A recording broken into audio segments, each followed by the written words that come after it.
Améliorer les conditions de prise en charge sanitaire des femmes et enfants vulnérables vivant dans les zones rurales hors réseau électrique du Zou. Tel est l'objectif visé par la CCZ, entendez Communauté de communes du Zou, en instituant ce projet d'électrification des centres de santé ruraux. C'est au cours d'un atelier de lancement du dit projet qui a eu lieu ce lundi à Abomey. Dénommé projet PACED Zou, il prend en compte 9 centres de santé du Zou. Le projet d'amélioration des services énergétiques durables dans les communes du Zou, PACED Zou, est une réponse locale aux problèmes d'accès à l'énergie de nos centres de santé situés dans les zones non couvertes par l'énergie conventionnelle du réseau de la SBDG. D'un coût global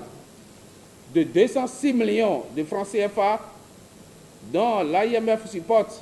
133 544 181 francs, soit 80%,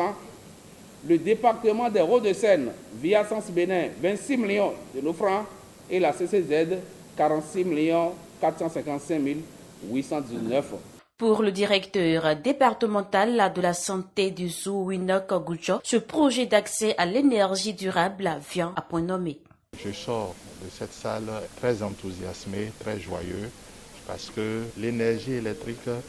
constitue une denrée de travail très important dans le secteur de la santé.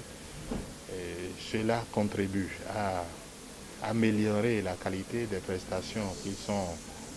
offertes dans les formations sanitaires identifiées, mais en même temps rend les formations sanitaires plus attrayantes et donc contribue à leur fréquentation, en même temps qu'il améliore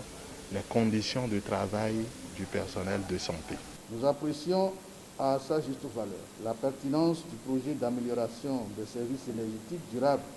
dans le département du Zou, PACED Zou, un projet qui s'inscrit parfaitement dans la vision du programme d'action du gouvernement du président Patrice Talon, au titre du quinquennat 2021-2026,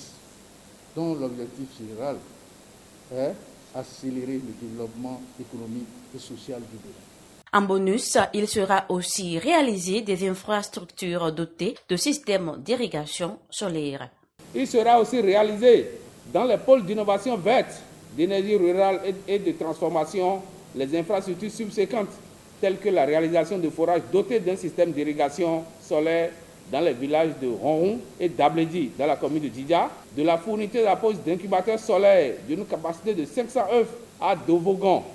à Samiota et à Kotopa, dans la commune de Zobodomé,